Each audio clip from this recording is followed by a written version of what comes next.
Bonjour mes amis, c'est Rémi Debord, au micro de RCN 90.7. Vous écoutez le son de la différence.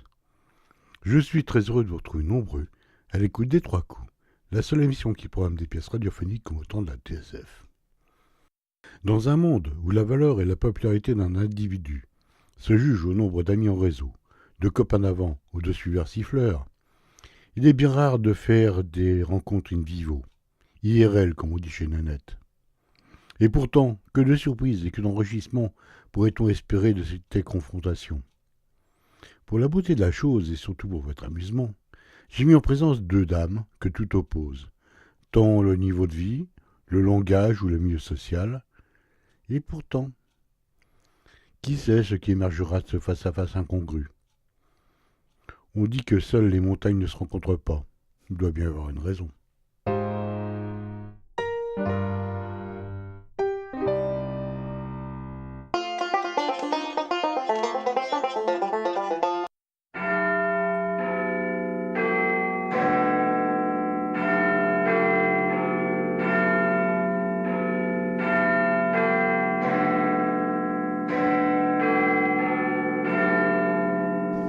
Voilà, doucement, vous allez la casser ma sonnette à la fin. Dépêchez-vous, Nestor.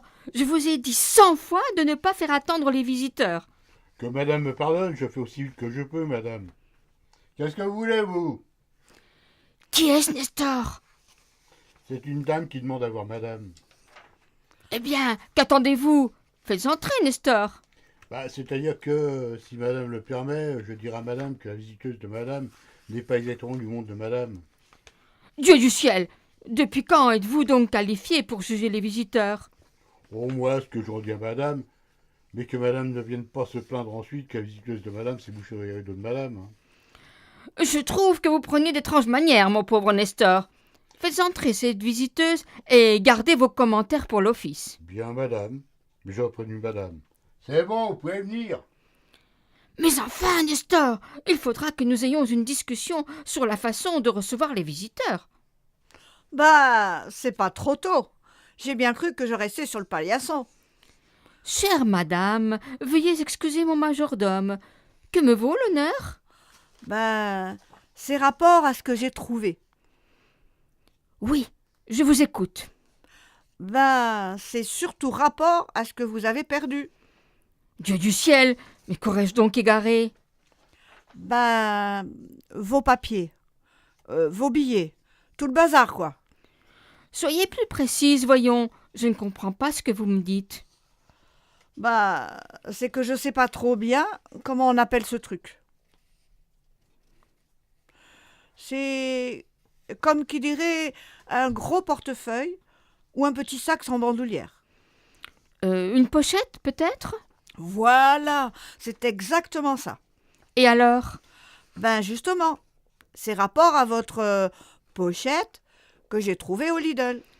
Dieu du ciel, mais où est-elle ?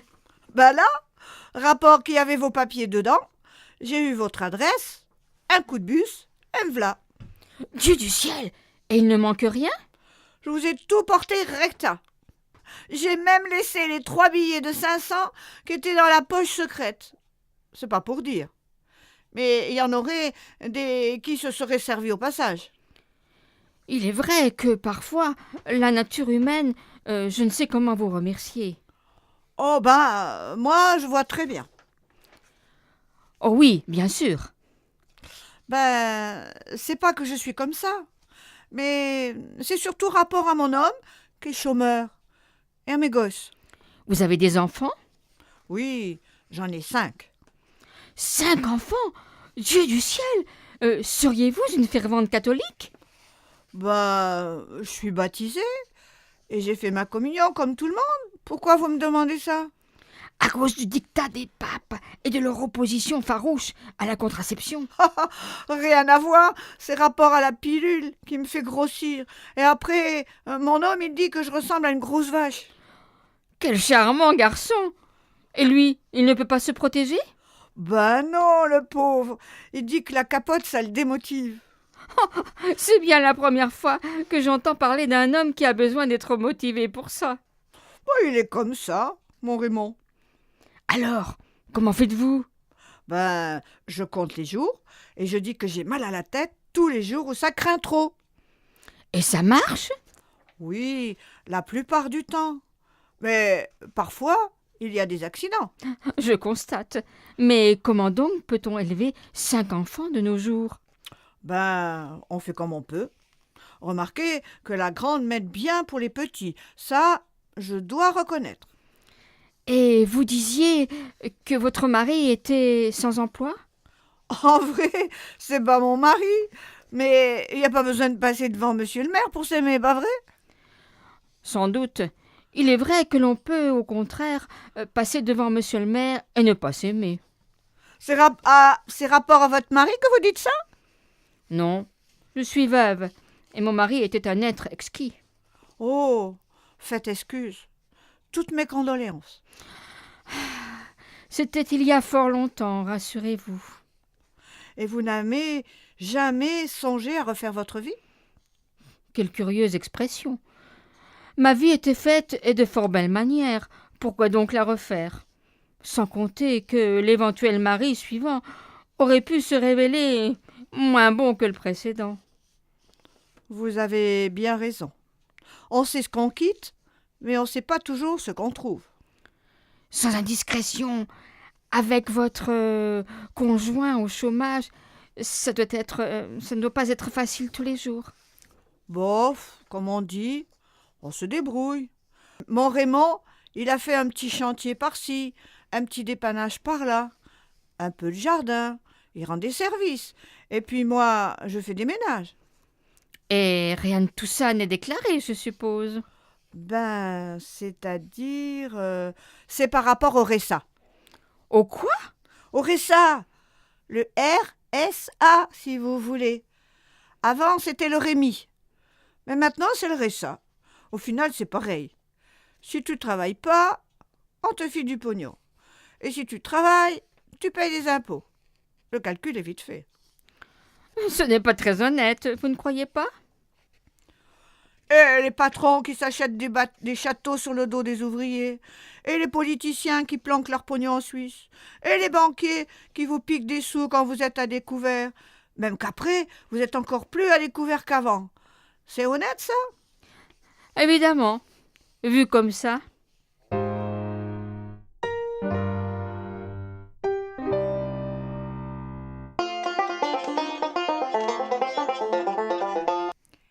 Et si on parlait de ma petite récompense? Ah oui, c'est vrai. Vous comprenez? 1696 € par mois pour faire vivre 7 personnes, un petit coup de pouce ne serait pas de refus. 1696 €, plus les ménages, plus les petits chantiers. Dites donc, je ne vous demande pas avec quoi vous avez payé votre baraque, vos meubles et votre pingouin. Vous vous y prenez très mal pour solliciter une récompense. J'aurais très bien pu vider le petit compartiment secret avant de venir, ou plus simple, ne pas venir du tout. Vous avez eu de la chance de tomber sur une honnête femme. Vous avez raison. Je vous taquine. Je vais vous faire un chèque. Ben, c'est-à-dire, je préférerais du liquide. C'est rapport à mon découvert. Si vous me donnez un chèque, j'en verrai pas la couleur. Déjà qu'il me pique 10% de ce que je gagne tous les mois, alors votre chèque, à la banque, ils vont me le piquer direct. Je comprends, mais du liquide, je n'en ai pas sur moi.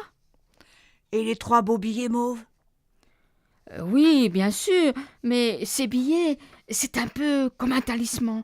Je ne peux pas y toucher. Ah oui, moi aussi j'aimerais bien en faire collection.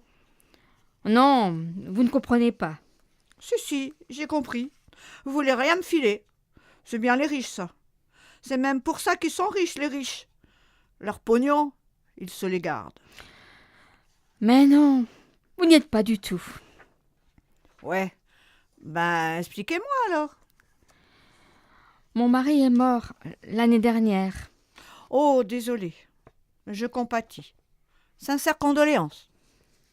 Merci. Il est mort d'une façon abominable.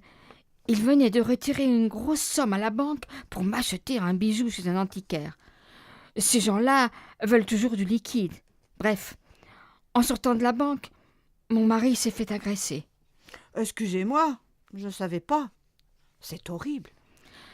Et dans sa main crispée, on a retrouvé ces 3 billets de 500 € que le voleur n'avait pas réussi à lui arracher. Oh, ma pauvre dame. Et depuis, ces 3 billets ne me quittent pas, vous comprenez.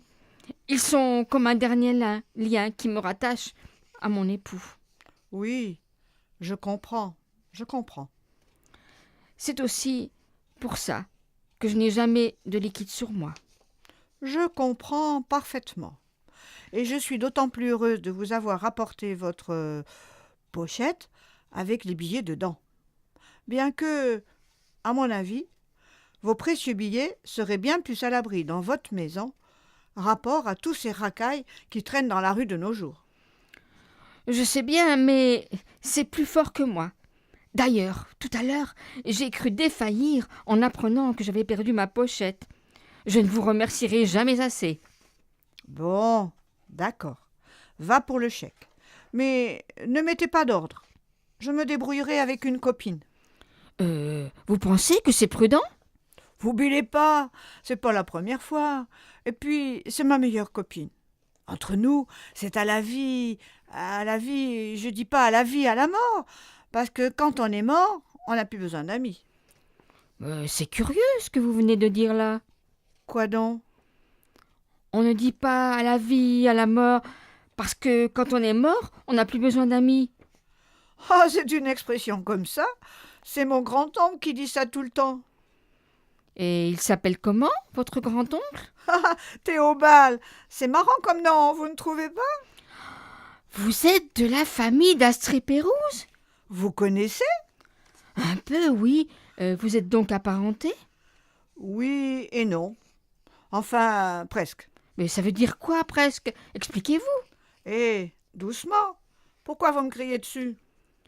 Excusez-moi, toutes ces émotions, dites-moi pourquoi, presque. C'est une vieille histoire de famille. Mon grand-père s'appelait Jacques. Rapport à ce qu'à l'orphelinat, ils n'avaient pas trop d'imagination. Mais en vrai, il n'était pas orphelin. C'est juste rapport à ce que sa mère avait fauté avec le patron de l'usine et qu'elle ne pouvait pas garder le gamin, parce qu'elle avait 15 ans et qu'elle s'était suicidée de honte. Tout le monde le savait dans le patelin. Mais on ne va pas accuser un patron de faire des cochonneries avec les boniches. Et puis, les orphelinats, c'était fait pour... Le patron de l'usine. Ben oui, d'Astrée Pérouse, le maître de forge. Continuez. Que je continue quoi ? L'histoire du gamin, Jacques... Bon, d'accord. Mon grand-père Jacques a été embauché à l'usine justement comme simple fondeur. Tout le monde se fichait de lui parce qu'il ressemblait au patron comme 2 gouttes d'eau. Ça commençait sérieusement à jaser dans le patelin. Les vieilles histoires revenaient. Du coup, il s'est fait virer, soi-disant rapport à des outils qui auraient disparu. Il est parti s'installer ailleurs avec ma grand-mère et il a rembauché dans une autre fonderie. Faut dire que dans la région, à l'époque, il n'y avait plus de fonderie que de banques. C'était au Luxembourg, c'est ça ? Oui, c'est rapport à ça que je fais le clin d'œil sur les banques. Et ensuite... Ensuite, ils ont eu mon père et ma tante et les années ont passé. Et puis un jour, un notaire a convoqué mon grand-père Jacques. Rapport à ce que le vieux d'Astrée Pérouse avait des remords et qu'il voulait réparer sa faute. Et... Mon grand-père Jacques a été reçu par le vieux d'Astrée Pérouse. Il a été présenté à toute la famille. Ça s'est bien passé, paraît-il. Faut dire que plus de 40 ans avaient passé sous les ponts. Le vieux a voulu officialiser tout ça, reconnaître mon grand-père. Il a demandé au notaire de faire tous les papiers. Et alors? Pas de peau, crise cardiaque. Le vieux était mort avant d'avoir signé les papiers. Les enfants n'ont pas voulu se mouiller pour lui et mon grand-père est resté Jacques au lieu de devenir Jacques d'Astrée-Pérouse. Le seul qui l'a un peu aidé, c'est Théobald, mon grand-oncle Théobald. Il est gentil, lui. Je le vois de temps en temps. Je crois qu'il m'aime bien. Dieu du ciel, quelle histoire! Bof, vous savez, j'en fais pas un plat. Je dis pas que j'aurais pas aimé être riche, mais ça s'est pas fait. Alors, Vous rendez-vous compte que nous sommes cousines? comment ça? Quand vous avez évoqué votre grand-oncle Théobald, j'ai eu un doute, mais l'histoire de votre grand-père Jacques a achevé de me convaincre. Nous sommes de la même famille? En effet, je suis née d'Astrée-Pérouse, petite-fille de François et aussi petite-nièce de Théobald. Nous devons absolument fêter ces retrouvailles. Si vous voulez. Mais avant, j'ai besoin d'aller au petit coin. J'ai repéré des toilettes dans le couloir en arrivant. Mais vous n'y pensez pas, ce sont les toilettes des domestiques. Utilisez ma salle de bain, la porte à gauche dans le couloir, juste en face de ma chambre. En vous attendant, je vais appeler Théobald pour lui demander de se joindre à nous. Oh oui, ça serait magnifique. Prenez tout votre temps, ma chère. Au fait, je ne connais même pas votre prénom. Mon prénom, c'est Cinderella. Rapport à Cendrillon en anglais. Mais en vrai, on m'appelle Cindy. Quant à moi, je trouve Cinderella infiniment plus... Classe, c'est ça? C'est cela, oui, tout à fait. Moi, c'est Astrid. Je reviens, cousine Astrid. Allô, Théobald? Bonjour, très cher. Devinez ce qu'il m'arrive. Dieu du ciel, je ne reviens toujours pas. J'ai retrouvé une cousine que tu connais bien, paraît-il. Cinderella, enfin Cindy, la petite fille de Jacques. Oui, le bâtard, si tu veux. Comment ça? Que je m'en méfie? Mais pourquoi? Ben non, au contraire. Elle m'a rapporté mon sac avec mes fameux 3 billets de 500. Ben non, je n'ai pas vérifié. Ça ne se fait pas. Attends, je regarde. Oh, Dieu du ciel, la petite voleuse, mes billets fétiches. Elle est dans la salle de bain. Oui, celle de ma chambre. Dieu du ciel, mes bijoux. Nestor! Madame m'a demandé. Où est ma visiteuse? Elle est partie, madame. Il y a longtemps? Il y a quelques minutes, madame. Vite, Nestor! Il faut absolument la rattraper! Courez vite derrière elle! Oh, je crains que ce ne soit peine perdue, madame. La dame est montée dans une auto qui l'attendait devant le perron. Au moins, avez-vous le modèle, le numéro? C'était une petite voiture populaire, grise, je crois, très ordinaire. Et le numéro? Je crains fort de décevoir madame. Relevez le numéro des visiteurs de madame n'entre pas fort heureusement dans mes attributions. Ceci fort est indiscret, voire inconvenant. Appelez la police, Nestor! Nous avons été cambriolés! Bien, madame. Si madame veut bien raccrocher, je vais appeler la maréchaussée depuis l'office. Dieu du ciel! Mon cher Théobald, c'est une catastrophe! Je dois vous laisser!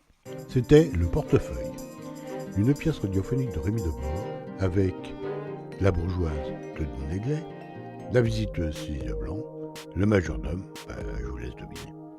Le scénario, les dialogues et musiques additionnelles étaient de votre serviteur. Bruitage, mixage et mise en boîte, rdv-com. C'est une production RCN et Neria Édition. Et voilà, c'est fini pour aujourd'hui. Vous pouvez retourner au boulot, ou allumer la télé, ou continuer à écouter Radio Caraïbe Nancy, le son de la différence. D'ici quelques jours, vous pouvez retrouver cette émission en podcast sur notre site www.rcn-radio.org ou sur Neria, www.neria.com. Je vous souhaite une bonne fin d'après-midi et je vous donne rendez-vous le mois prochain, même jour, même heure, pour une nouvelle édition des 3 coups. Au revoir.